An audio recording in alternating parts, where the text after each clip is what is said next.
Experiment 933. The experiment with Rich Herrera. The 933.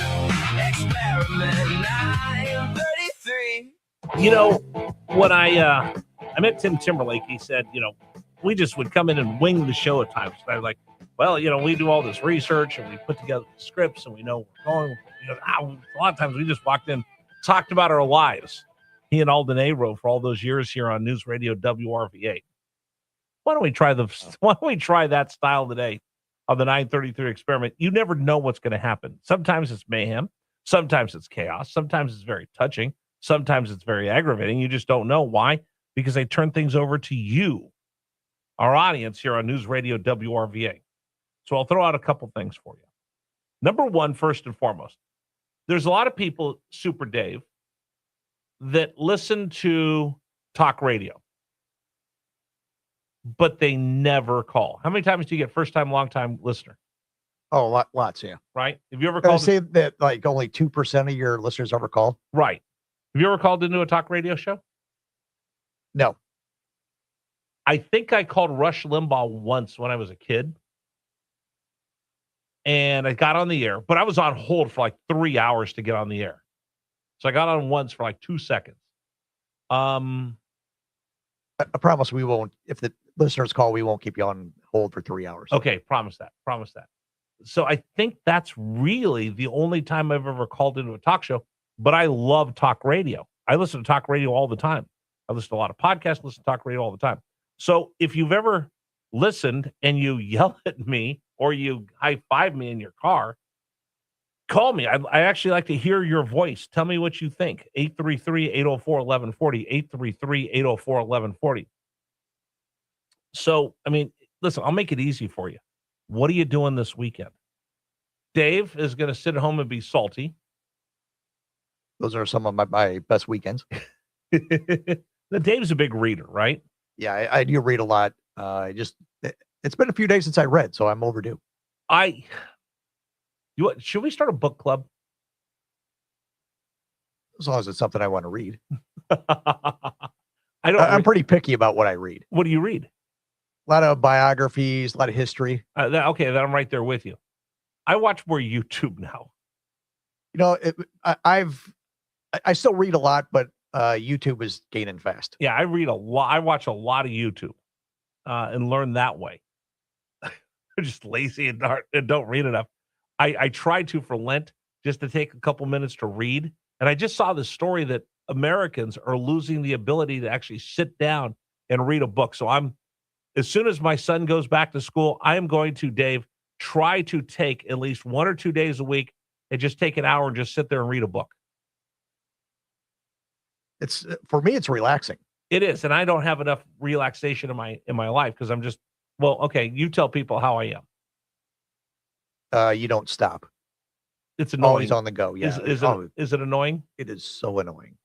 and then you say, I go, why are you calling me? And you say, well, I'm always on the go. I go, well, don't ruin it for people that aren't always on the go. Some of us can turn it off. How much do you cringe when I come back? Hey, this is what I worked on over the weekend. I say, okay, well, good for you. Good for you. Usually Dave looks at me and goes, that's good for you. Okay.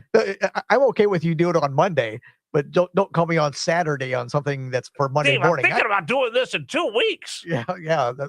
Let me know in 2 weeks. So just as simple. If you've never called the show before, just what are you doing this weekend? Make it easy. First time caller. That way I get to hear your voice. 833-804-1140, 833-804-1140. And then the other one, maybe this will spur you in to join us on the experiment today. I need to start doing more in the community. So I've been working behind the scenes to do some stuff. We're making a big announcement on Monday. Jeff and I, the radio station, are teaming up to do something for the passion projects both of us have. So Jeff is such a great supporter of law enforcement, former police officer. There's no one who's a bigger supporter of law and order and law enforcement than Jeff Katz. Because of my son, I'm now looking for ways to pay it forward for military families and our veterans. And I met with some officials We're going to try to roll some things out here on Richmond's Morning News. But Jeff and I are going to team up. We're going to make this big announcement on Monday about an event that we're going to have, something where it's going to go on. Contracts aren't signed yet, so I can't tell you what we're doing, but we're going to support law enforcement and first responders and our military families. And we'll make that announcement Monday morning. But if you have something that you think we should support, I'd love to hear from you. 833-804-1140, like Tech for Troops. I talked to those guys the other day. I'm going to see if I can line up something with them. Reads Across America. I've got some ideas for that. So what are some things in the community that we might want to support? And if it leans right into mine of supporting our veterans and our military, let's see what we could do. 833-804-1140. 833-804-1140. Somebody said, Rich, you mentioned the experiment this morning. You're looking for suggestions worthwhile to get involved in a Richmond. Let me suggest Mary's Choice RVA, a home for unwed mothers. That's a great one. By the way, they're having a yard sale, Mary's Choice RVA, this weekend as well. So it's at St. Edward's Catholic Church today and tomorrow. That's from Tony in Midlothian. Thank you. That's a great one. These are the couple that I read that I was just laughing at. So this one was, you criticize Graham Plattner, yet you praise Trump, who is paying a woman right now $5 million for sexual assault. It wasn't sexual. I don't think that's necessarily the right term. Your leadership doesn't take accountability for nothing. You just look the other way. It's embarrassing. Do better, but I doubt you will, because you need to say what your manager wants you to say. You make me laugh because you literally tell on yourself for every day and show yourself you're not a Trump supporter, but you self-incriminate every day, LOL. Oh, it's so funny, folks. Here's what I'll tell you. This is why I was laughing. I got this one. And this is for the person that always just, I told him, he always is just hammering on the GOP, giving me his ideas. And I told him, I said, listen, there's times you make me mad. There's times I smile. There's times you frustrate me. There's times you're insightful. There's times, but more than anything else, you make me think. And he says he enjoys the show. Says he knows I have a good heart and good intentions. That's what that's what made my day. Because I said when I took this over, I want to be able to bring people together so we talk, even if we don't agree. Love you, Rich. Wish I could put you in my pocket. When my liberal husband starts his stuff, you could just say, I can just pull you out and go get him, Rich. That made my day. Somebody else said, all the mean boys and girls, what's with that? You're sharp as a tack, cute as a bug, and lots of us are glad you're in Virginia. Standing off. That's outstanding. Oh, somebody said, I hope your first responders include 911 dispatchers. They get overlooked. Scott from King William. Jack. All right, let's go to Jack on line one. This is just like kind of free for all. Open phone lines on the experiment today. Jack, welcome. You're on News Radio WRVA. Hi, surprised I was being put online. Tailwindsranch.org is a equine-assisted therapy ranch, recovery ranch for those active duty, retired military, or left the military, and emergency responders. 3 horses. It's a small organization, 1 clinician, and a bunch of volunteers to try to make it work. So if that's something you guys are willing and interested to help, well, Jack, hold on. Give me the website again. Tailwinds, TAILWINDS, ranch.org. Is it local? Is it here in Virginia? It's in James City. Near the Charles City line. Okay. So explain to me, what do they do? Let's give them a big plug right now. It's therapy for those who are dealing with PTSD, Gotcha. Excessive trauma, moral injury, if you've ever heard of that. Yeah. I hadn't before I started volunteering there. Well, explain to people that you hadn't heard about it. So tell us what it is. Basically, when you are involved in an incident where things go incredibly wrong, right? According to your moral compass, Then you carry that. Right. You're put in a tough situation. Yes. Yeah, and you carry that around for you, and you carry that burden. Absolutely. Okay. And that's moral injury. I think people are pretty familiar with PTSD and how trauma affects people. Right. Maybe not as much as we'd like for them to be, but certainly. But at least we talk. people At least we some talk of them about it, are- right? At least we acknowledge it, and we're taking away the stigma of that, Yes. right? Yes. And so And there are ways to turn the corner and recover from that. So, and that's the main message: is that you can get help if you reach out. Please. and by the way, that's the thing. That's the thing, Jack. A lot of these people that we're talking about, these brave soldiers, these brave warriors, these brave first responders. Okay, so Scott was talking about the 911 dispatchers.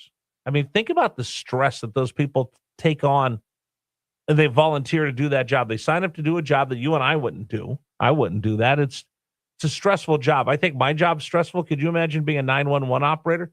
Could you imagine you're a police officer with every intention and just something goes wrong and you got to carry that around? That's a lot of burden to have on these people's shoulders on a daily basis. So when they get out there with the equines, how does that, what do you see when it happens?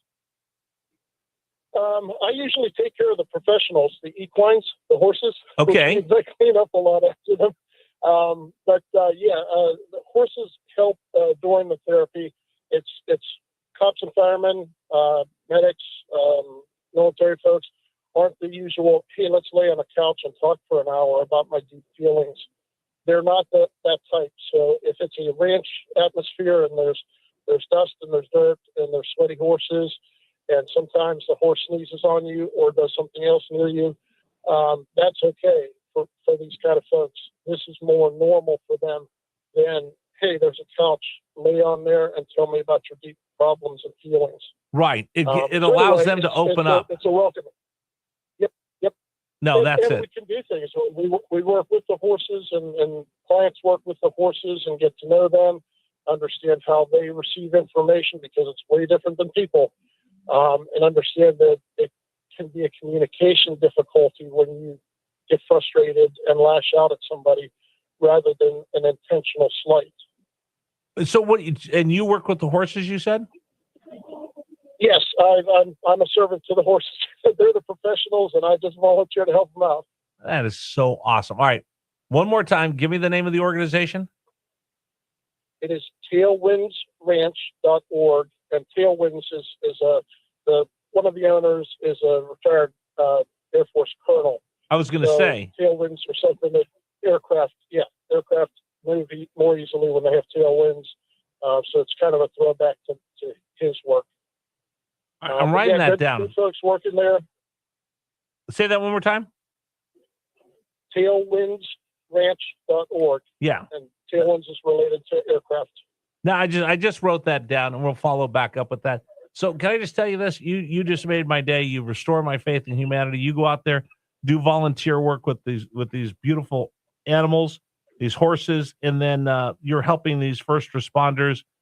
You're helping these warriors, and I didn't really know much about what you were talking about, the moral injury, which I actually have a friend of mine who's a retired police officer in a major city, and he carries that burden around all the time. And it's hard for him to talk about. Can I Yeah. Can I add in one thing about dispatchers? I've been a critical incident stress management here for about 15 years now, and dispatchers have always been a part of who we serve because they do have a terrible aspect to their job where they hear critical, nasty stuff happening. Cops are on the scene, cops get it under control and may not say anything to dispatch for like 4 or 5 minutes because we got things under control, we're safe now, and we don't think to tell dispatch, hey, the person that was shot is not one of our guys, not somebody you know, it's the bad guy or something like that. And we've had incidents where that's happened, where a dispatcher sits there for 5 or 6 minutes, which lasts about 7 hours in dispatch time, where they think an officer, a medic, a fireman is hurt or killed, and it's not the case. So dispatchers have always been on. Let me extend this out a little bit, right? Like I say, I like to go down the rabbit hole with this. Think about this. If your job as a dispatcher is just to take frantic calls from people that are facing life and death, and then you get a couple drunks that call in the middle, and a couple people that call the wrong number, or you get a crackpot. But then every time you pick up the phone, you don't know whether it's someone saying, "I'm about to be murdered. My child can't breathe." I mean, the stress that they take on from everybody else in our society, and for the police officers, you get to be there and actually do something. If you're a 911 operator, you're just taking that phone call, and the best you can do is try to get someone else to go there. You're not actually effectively touching someone to try to help them. That's got to be a burden that I don't know any of us really think about. Absolutely. And they sit in a closed room for 12-hour shifts. And the bad call might be the first or the 41st of the shift, and they might have 6 more hours left. And that's the thing that I don't think anybody understands about law enforcement. Okay, so you just pulled me over and you're in a bad mood, right? Okay. I'm coming from lunch and you're going to keep me from getting back to work on time. That's why I'm mad. If you're a little underdressed, you're a little stressed, you're a little peeved, you might have just come from the most gruesome child abuse situation you've ever seen 30 minutes ago, and that's weighing on your mind, and then you deal with me and I cop an attitude as soon as you get there. We don't think about that. We don't think about these people that are 911 operators that hear the worst. I mean, you're not even seeing the worst. You're hearing the worst that humanity could do to each other. And you see police officers, they see the worst that we do as to each other as human beings. And then we get upset when you see one and he's not smiling, asking you, "Hello, how are you? How can I help you? You were going 30 miles an hour over the speed limit. I got to pull you over, and you're giving me an attitude, but I just saw the most gruesome murder 5 minutes ago, and you wonder why I don't have a smile on my face." That's true. That's the one thing that I think I've learned in all of this when we were talking about, defund the police and the rest of this. I don't know if any of us understand truly what law enforcement goes through. You know what? I wrote down the number. I'll follow back up, tailwindsranch.org, see if we can bring somebody on and talk more about that. And you made my day. Well, thank you. You're making my day. That's awesome. Thank you very much. Appreciate it. Appreciate it very much. And by the way, Scott King Williams, you send us text messages all the time. That's the best text message you ever sent because you reminded me of something. Like I would do this when I would do sports radio back in the day, Super Dave. I would always volunteer to work on the weekends. Like this 4th of July that we spent with the family up in DC, first time I hadn't worked on national sports radio in like maybe 15 years. I'd always want to work on those days because I just kind of pay it forward because I knew there were first responders, firemen, people, and I always do a roll call. Where were you working that day? And 911 operators, somebody that we probably don't think of enough. Wow. All right. That's a good way to end up the show today. That's a good way to end the show today. All right. The national anthem coming up is brought to you by Freedom Services, a training the biggest little gun store in town located in Mechanicsville. That's going to do it for me. I'm going over to the Military Aviation Museum tomorrow for their luau over Virginia Beach. We'll be back on Monday morning. Super Dave and I hope you have a great weekend along with Gary Hess. Thank you so much for making us part of your morning. There's a reason I get up every morning without fail. It's because a couple things I feel like we got to stand up for: my family, my country. That's why we do it every morning here on News Radio WRVA. Please stand for the national anthem of the United States of America. Oh, say, can you see by the dawn's early